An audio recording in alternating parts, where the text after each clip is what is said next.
Hello and welcome to the Gaggle, where we challenge and, if necessary, destroy media narratives. I'm Peter Lavelle. The Gaggle is continuing its post-mortem of the first presidential debate of 2020. It may be the first and last, depending on your taste here.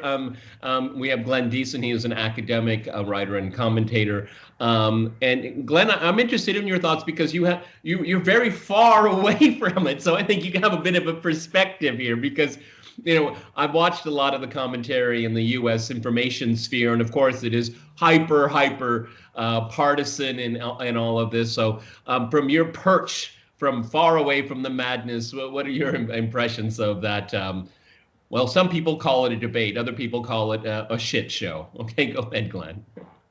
Well, I think the latter would be a reasonable description. I said the word for you because you can't.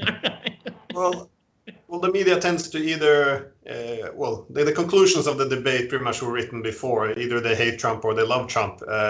But I don't know, from my perspective, I thought that the Trump of 2020, he looks very different from Trump of 2016 in terms of both his message as well as the delivery. Because the message of Trump and his success of 2016 was very clear to me. That is, he recognized that this neoliberal ideology had made the political media establishment, they had painted themselves very much into a corner, which provided a huge vacuum or a gap which he could exploit. That was, they were unable to address, because of this commitment to neoliberalism, they were unable to address the destruction of U.S. manufacturing and the subsequent opioid crisis. He was also able to confront the neoliberal consensus around this open borders and mass migration. So all of these status quo policies were very unpopular by the American public. So by taking on the entire neoliberal consensus, he was able to capture a huge part of the U.S. public. So the message was quite appealing. This border control and reshoring manufacturing didn't make him popular with the media, but that just further enhanced his credibility that he wasn't a part of this neoliberal elite. With this very clear message, he rode into the White House, and also delivery worked. I mean, he's a brazen and aggressive tone, but many appreciated it because he went against the neoliberal elites. But also this aggressive demeanor, it was also tempered or softened by a little bit of humor. I mean, Trump can be funny, but what I saw in this debate was I didn't see. This was the secret recipe, the way I saw it, for him to get elected. I did not see that in the debate. So Trump, I did not very clearly understand his message. It was mostly about himself or how horrible Biden is, but he didn't express these key concerns which most Americans had, but hadn't been covered by the political system. And furthermore, I didn't see the humor there either. Like the charm, the smile, putting a funny spin wasn't there either. He was, I would characterize him as rather obnoxious. So it was. I did not see Trump of 2016 there, and I think this assumption that people just like him because they think he's brilliant or something, I think this would be a very dangerous self-delusion. So I think, an advice to him, he should get back to the point, recognize exactly why he got elected to begin with, because I didn't see any of this anymore in this debate. Could be reasons. But the reality is that people have already started voting, okay, and so we have like two timelines going on at the same time. In looking at the transcript, it's very different looking at the transcript and looking at the video, because on the basis of facts, Trump was pretty much in line. I mean, he said things that were basically true, considering Trump's Trump-esque style of delivery. Joe Biden, on the other hand, there were notable falsehoods repeated over and over again. And one of the things that when I watched it, because it was very hard to watch, I'll be honest with you, I didn't watch it all the way through. I had to take breaks. Okay, it was just too hard to watch. But one would have thought he should have taken a very counterintuitive approach. There's let Biden talk, because Biden has spurts. He never used up his whole time. He would make these very short comments, and and he was baiting Trump, and Trump went for it. He went for it. Okay. And so he hurt himself by crowding, not giving enough time to his vision, because he didn't have one during the debate. He was purely defensive, which is not Trump-esque. That's not his style. So I thought it was a self-inflicted wound, and you're absolutely right. Challenging globalism and neoliberalism, he left that in his office. It's bewildering to me.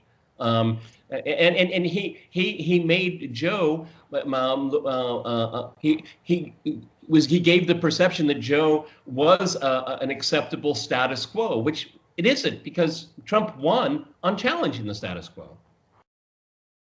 Well, that was a bit of a contradiction as well, because a lot of the points that Trump made, for example, the crisis now in the economy, the corona issue, like the Democrats didn't really have that much better response. And well, but it was, again, a lot of the delivery was very negative as well. Meanwhile, Joe Biden, he came off as being, very soft spoken. So it kind of masked what he was actually saying. For example, will he commit to not packing the court, which would threaten to destroy this third branch of power if you would do such a thing. And still, but he was so soft-spoken compared to Trump, which was so aggressive and interrupting him at every second. You almost got the impression that, well, Joe Biden's very reasonable, and Trump is, this is a horror show, and if you want to have normalcy, you have to go to Biden. But really, if you look at what they would actually do in terms of packing the court, it's you would reach the other. But I mean, getting rid of the Electoral College, lowering the voting age to 16, open borders, having Puerto Rico and Washington and D.C. become a state. That is a radical transformation of the political system. You're absolutely right. But he said it with a very faint smile, okay, and someone that was was besieged by this man, okay. You're absolutely right. He's essentially backing ideas that are very radical, and I'm not going to go down this ridiculous path that he's a crazy socialist, because it's not true. He's a neoliberal, okay, through and through. If anything, if you look at the political continuum over the last 40 years, Joe Biden is a liberal Republican in reality.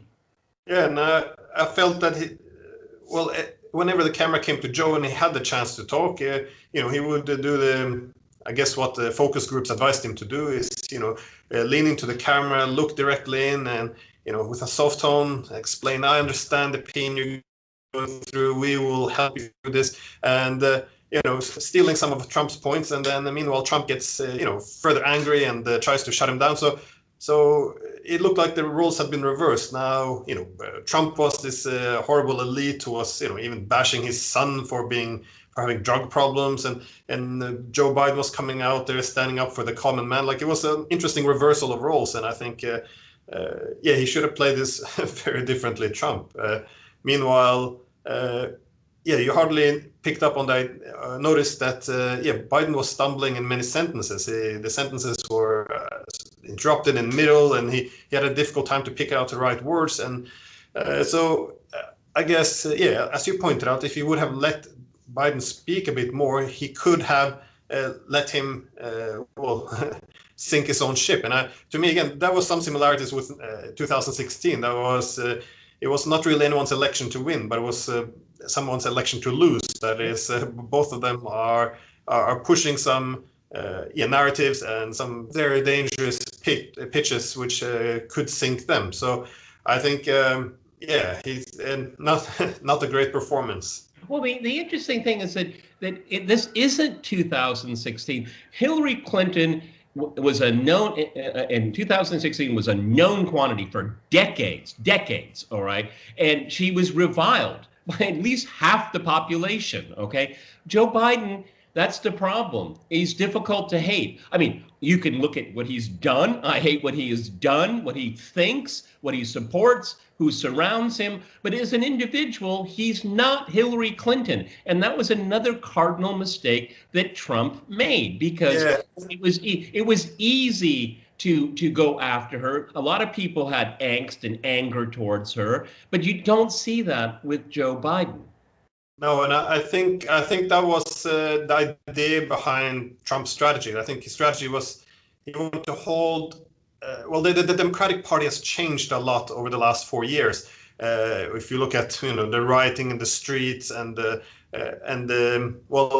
lack of support for the law enforcement and all of this, so there has been a lot of changes, and I think Trump wanted to hold Biden accountable for how the Democratic Party has effectively tried to out crazy Trump in many ways. So, but I think the main mistake was to equate everything that's been happening with Biden, because if anything, trying to make Biden own what is referring to now as the Democratic Party taking this sharp turn to the left. Among the Democrats, they're seeing Biden as a little bit of the opposite. He's holding it back towards the centrist view. So trying to make him the leader of this crazy woke mob, it's a hard sell, and it's probably one he shouldn't have made either, because I don't think that really speaks to the Americans, because that's not what they've been seeing. Well, and we'll finish up on this. I mean, it's obviously generational also, because a lot of the ideas, crazy socialism, Bernie, communism, Bolshevik,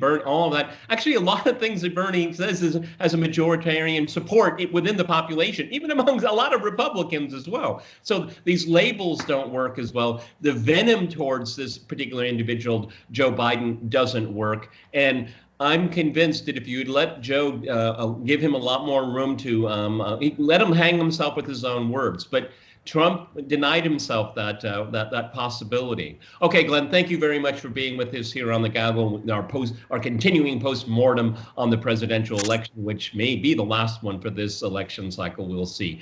Thanks, Glenn. And this, if you like this, please like, share, and subscribe. And the Gaggle will have a whole lot more ahead.